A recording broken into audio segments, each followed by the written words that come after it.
Okay, we're live. Yay, here we are. Hi, everybody. It's Michelle, and we're here with Conversations with Friends.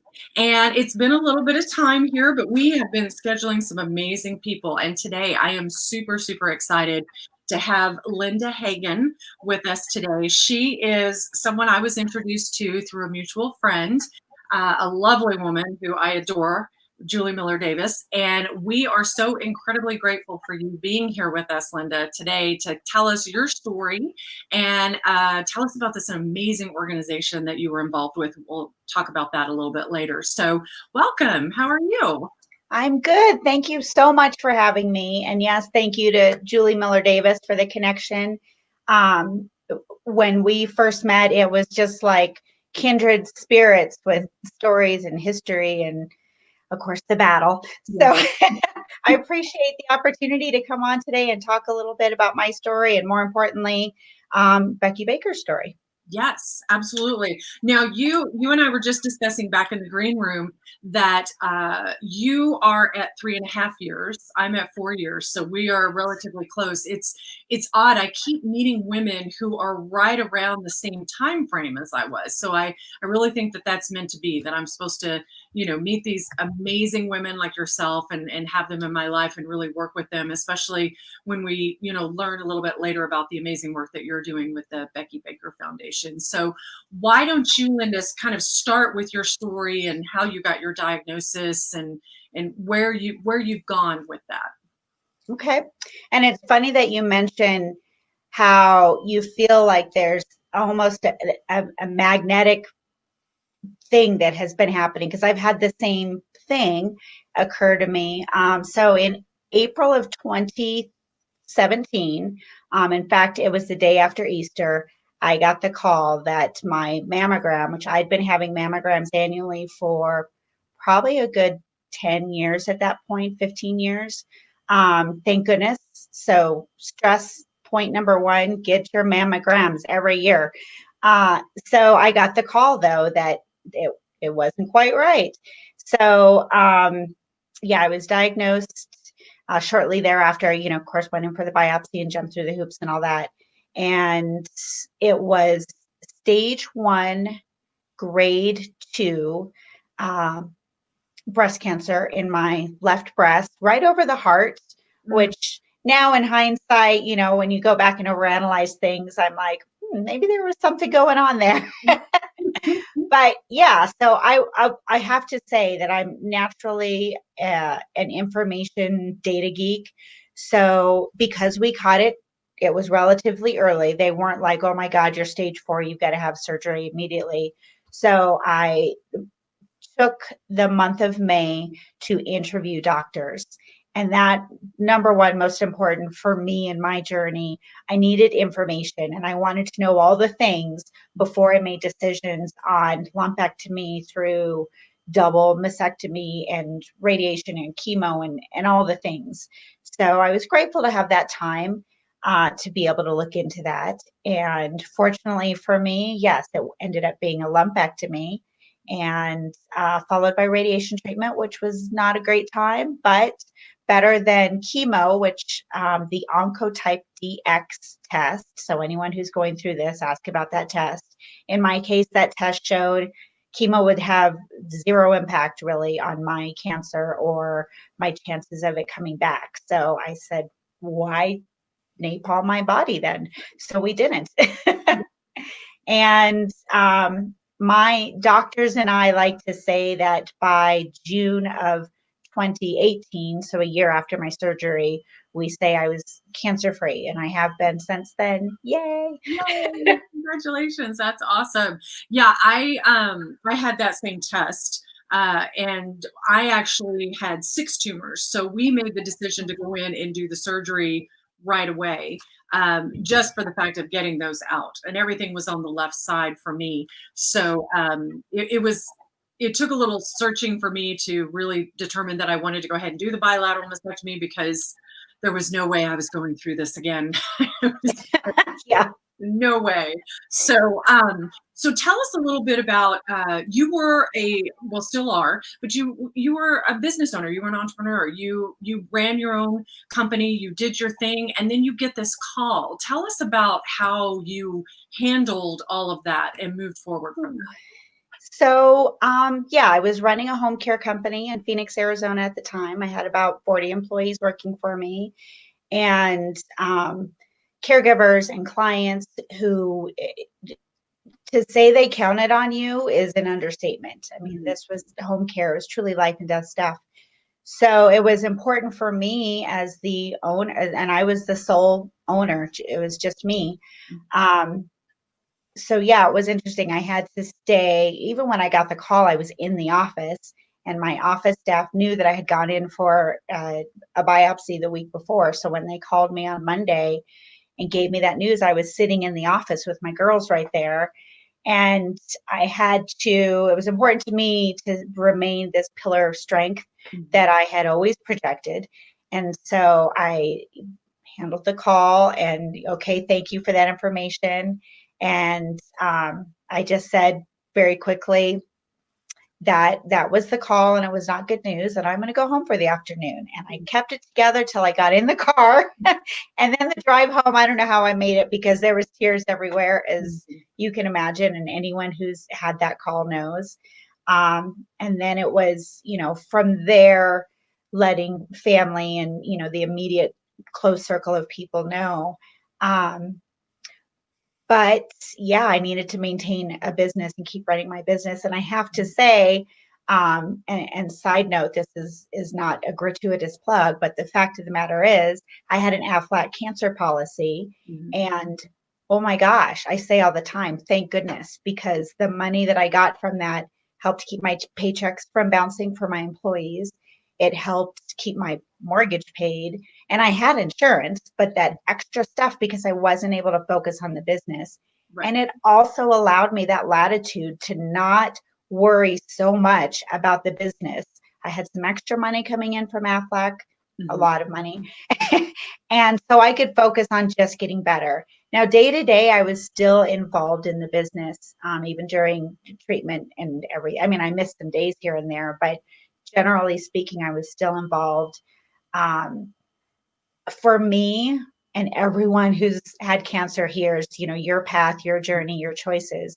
And for me, that was important for me to maintain some level of normalcy in my life. And I'm A type, control freak, all those things. So I needed to be able to show to myself, number one, and also to my team that your boss lady is not falling apart. This business is not falling apart. We're going to move ahead. Mhm. And so I needed to show that I needed to walk the walk and talk the talk. Right. So that's how that worked out. Yeah. Yeah, it's interesting to me. I actually, a lot of people know I own my own marketing agency. And so I'm very lucky in the fact that my husband and I do it together. So, and we had some support staff that were able to really walk us through it because I think for me, when I got my diagnosis, it was such a blow because I'm a sort of a control freak. I like things to go a certain way, and I like for things to work this way, and I like to be in charge of certain things and take care of things. And it was such a blow to me to get that phone call and just realize that I had absolutely no control over what was happening here. That I sort of went in a little bit of a fog for a little bit, and I've heard people refer to it as chemo brain and stuff like that. I Yes. know women have Yes. gone through it with chemo, but I didn't have to have chemo or radiation. So it was interesting to me. And I got to the point where I would catch myself, where I knew that I was going to be slipping into that. Did you have any experiences with that? I did. And so back back up a little bit. I had thyroid cancer in the early 2000s. Mhm. And again, no radiation for that. That was, or no chemo, it was radiation treatment. But from that experience, I had experienced that chemo brain, or Mhm. whatever you want to call it. Um, but yeah, there's definitely like black holes in my brain.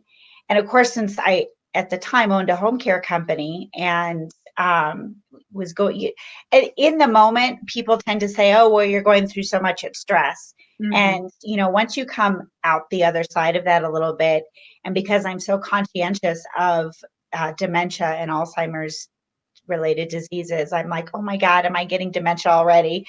Because yes, there's, I don't know, you put all these chemicals in your body and you blast your body, and even just going through surgery and the anesthesia that Mm. affects people, and it can affect you for a very long time.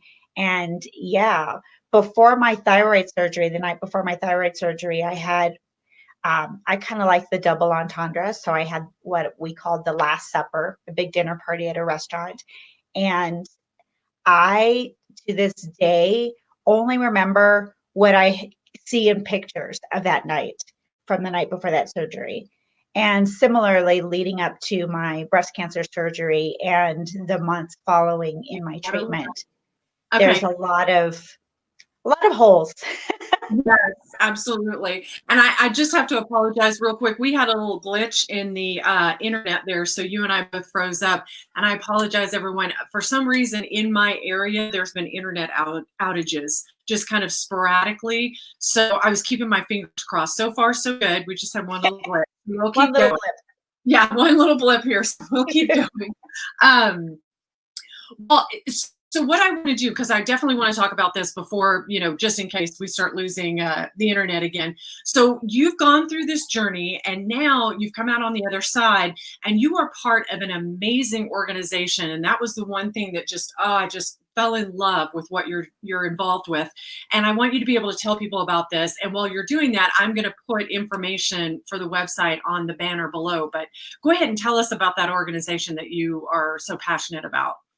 Perfect. So, as you mentioned, it feels like once you've gone through this, you become a magnet for other people that have been there, done that.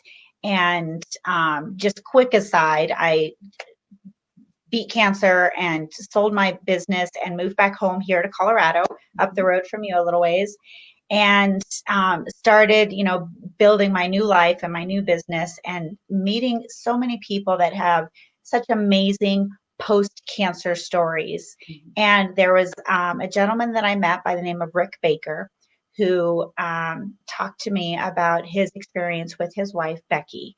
So the Becky Baker Foundation was born really because of an off comment that Becky made as she was fighting stage 4 breast cancer. And she had said at one point to Rick, no one's ever going to remember my name. No one's ever going to remember me. And he said, nope, not going to let that happen. Mhm. And so Becky's story is she was a woman like many of us, have a lot going on in life, didn't necessarily make the best health choices, didn't necessarily get those annual mammograms. Mhm. And so when she had a lump, she's like, oh, there's something going on in here. It's no big deal. So many women have been there, done that. And when she finally went to the doctor about it was stage 4 breast cancer. And the doctors, she was in Winston-Salem when this happened, the doctors pretty much immediately started telling her it's time to make end of life decisions. You've got 3 months to live. And this, of course, just understandably infuriated Rick.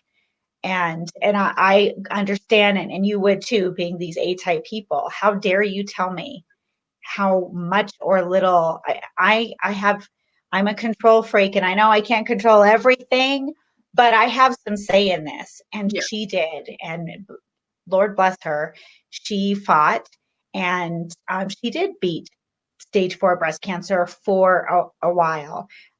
It's interesting. There's so many parallels when you start sharing your cancer story with people. She passed away in April of 2017, literally within days of my diagnosis of Mhm. getting. So it's just, that parallel was just struck me when I was talking with Rick. Yeah. And so he started the Becky Baker Foundation, obviously to honor her name and her memory, but really because of the importance of preventative care. And that's a big picture that the foundation really tries to focus on. A piece of that being health choices, mind, body, soul. I talk about that all the time when I'm meeting with people, the importance of that balance of making sure you're putting good things into your body. And I don't mean you have to be a strict keto person.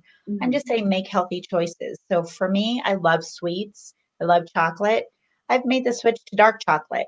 So I'm doing something that, is eat this, not that kind of thing. Right. I've mostly cut soda out of my life because really, who needs all that sugar? Sugar is the devil. And Yeah. once you've been down this path, sugar is literally candy to a Mhm. baby, and that baby being cancer. And the other piece that the Becky Baker Foundation focuses on, and this is the super, super cool part, is they pay for mammograms for women. So, what that means is, again, early detection is the best way. If you can't prevent cancer by doing all the right things, because we know that happens, there's people out there that are healthy, they don't put any garbage into their body, they don't smoke, they walk on water, and yet they still get cancer, and you just shake your head and wonder why. Right. So the next step in that is getting those annual mammograms, have that baseline so that your doctors know what to look for. And I 100% know that mine was caught as early as it was because I had a decade's worth of this is what it looks like. This is what it looks like. I've got Mhm. dense, and a lot of women do have dense breast tissue. So it's hard to find something new when you have that baseline and you've got a good radiologist. God bless my radiologist, Dr. Colombo. But she saw that difference and immediately we were able to attack it. So Mhm. I was stage 1 versus stage 4 because of my annual mammograms. And I'm here to talk about it because of my annual mammograms. So the Becky Baker Foundation pays for those for women who can't otherwise afford them. And that's the heart and soul of the Becky Baker Foundation. So you guys are a 100% nonprofit. So you rely on donations and events and things like that. I know that you and I are discussing one that we're going to work into at some point this month or next month, where the Boob Report's going to really help you guys out because I think, like you, I am extremely adamant about early detection and all of that. I actually was getting mammograms on a regular basis as well because of dense breast tissue. And I took a little bit of a break for 2 years because we were remodeling a house. I had kids in high school. There was all this stuff happening. And when I got my diagnosis, my surgeon told me, she said, honestly, you've had this anywhere from 5 to 10 years. So, and I had the sneaky cancer that starts at the milk duct and goes back in like a starburst. So I Mm. actually did not have lumps. I did, but you couldn't feel them. They were very, very fluid because I had 6 tumors by the time I got in, but I was only stage 2. So, I was very lucky in that fact. But yeah, knowing your body, staying in contact with your doctors, living a healthy lifestyle. And stress has a lot to do with it too. I know sugar is the absolute devil, but stress is as well. And Yep. unfortunately for me, I thrive on stress. I've learned not to do that anymore because like that was You know, the entire basis for me. My foundation was stress. But I tell us about some of the events that you guys have done in the past for the Becky Baker Foundation to raise money for this amazing group. so Rick actually started the foundation using funds from a life insurance policy Mhm. on Becky. So it just seems apropos that her not only will her name live on, but these funds that came from the terrible, unfortunate demise of her are going to save other lives. Mhm. And yes, like so many other nonprofits this year in our Corona world, we really, really took a hit. We had just gotten at the end of last year, the end of 2019, we got the platinum seal from GuideStar, and we're just really launching as a legitimate nonprofit, if you will. Rick had been kind of running it just on his own for a few years, and he decided, okay, we need to formalize things. And 2 months later, Corona was taking over everything. Mhm. So, unfortunately, about, I want to say it was in May of this year, we had to stop paying for mammograms because we didn't have the funds to do that any longer. Right. And so it was a rough summer with having to tell people no or putting people on a wait list. and things lightened up a little bit, and we were blessed to be able to have our first golf for prevention, which was a golf tournament, yay, Mhm. here in Colorado Springs at the Broadmoor, which um, anyone who's been in the Colorado Springs area has heard of the Broadmoor. Presidents, when they come to town, stay at the Broadmoor. It's our little claim to fame for our 5-star hotel place. Beautiful, beautiful golf course, backdrop of Pikes Peak in the Rocky Mountains. It just could not be more majestic and beautiful. And we announced the golf tournament late July, and by within 2 weeks, it was sold out. So we had to add some extra slots for more players. And unfortunately, it was a quick turnaround from the time we decided, yes, let's do this, to making everything happen. We were blessed to sell out on the players, and we had a lot of sponsors and a lot of sponsorship activity. Our number one, our top sponsorship opportunity did not get sold, unfortunately. So there was money left on the table. But we still came out ahead on that. And so we've got some funds back in the coffers again.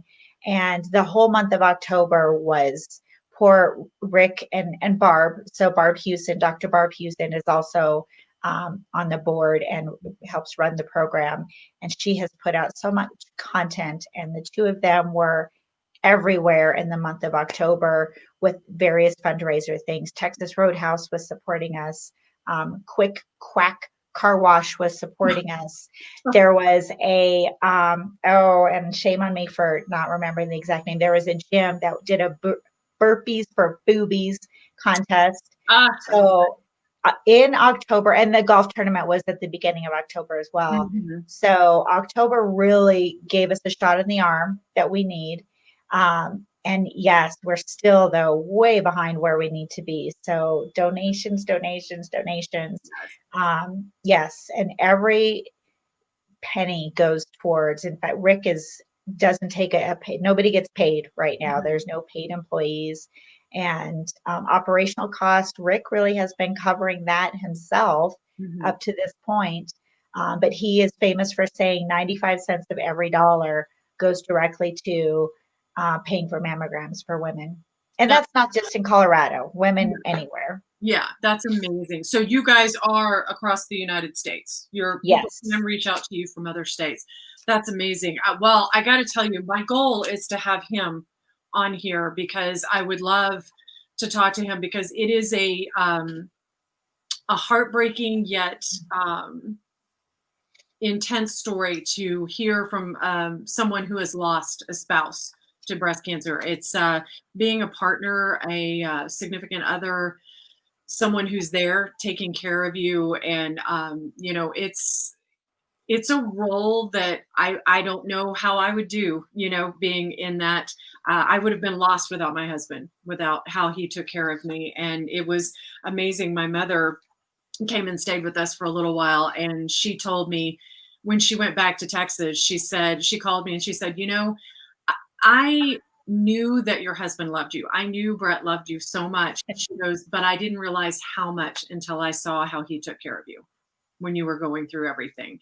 And I can't, there's not enough thank yous or enough things you can do in the world for these caregivers that, take care of their spouses, their sister, their aunt, whatever role it is. They walk on water as far as I'm concerned. Yeah. Absolutely. So, well, I am so excited that you were able to join us, and I would love to have you back, especially when you're getting ready to do another fundraiser. I'd love to do another conversation with friends, and we can talk about that and just really dive deeper. And maybe, if it's okay, share some of the stories of women. We don't have to do names, but share some of the stories of women who have come through and received a diagnosis, and then they were able to hopefully find it pretty quickly and move on from there.